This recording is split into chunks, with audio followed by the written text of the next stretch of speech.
Okay, let's talk a little bit about inverse functions. So what we've learned is that if f of x has the point x, y, then the inverse function has the point y, x. So you're changing the x, y values or reflecting them across the line, y equals x. Okay, so what if I ask you this? Evaluate f negative 1 of negative 2. So the inverse function of negative 2. And I'm going to give you the function negative 3x plus 7. Okay, so here's how we go about this. We're going to say that the y value produced is negative 3 times the x value plus 7. So on the inverse, the x value is going to be produced by negative 3 times the y value plus 7. Okay, so you flip-flop the x and the y's, and now solve for the y. So x minus 7,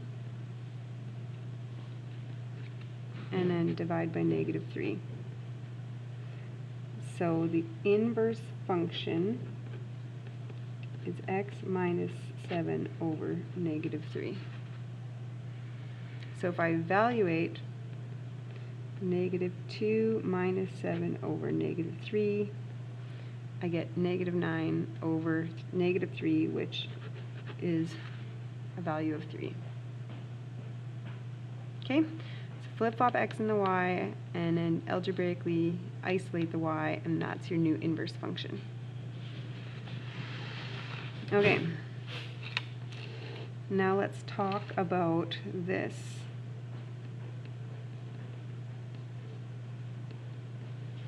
Okay, so that's from grade 11, parabola. So what if we do the inverse function of that? Okay, so I'm going to change this around. So I changed it, now I have to solve. So x plus 4 equals y plus 3 squared. So now the square root, and I don't know if I'm doing the plus or minus of it.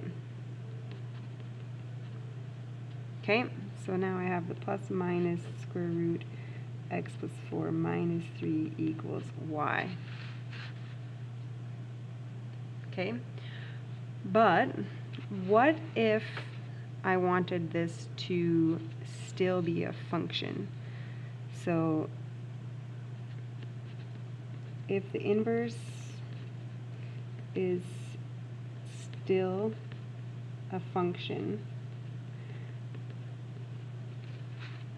okay, then we would have to state that our restriction would be on x. Okay, does that make sense? Because, right, when you have a parabola and then you reflect it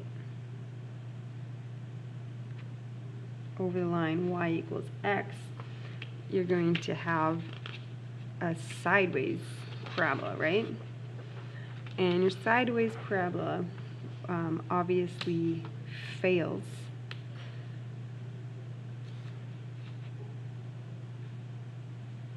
okay, it fails the horizontal test. Okay, so if we take it the sideways u, the sideways parabola, we only want to either take that so that when this part changes, then we're looking at just that piece, right? Or we'll take this. So you could state that you want your x to be greater or equal to negative 3, or you could have had your x be less than or equal to negative 3, so that you're only taking the half of it. Okay, and then you're either getting a visual that's like that, or the visual of that.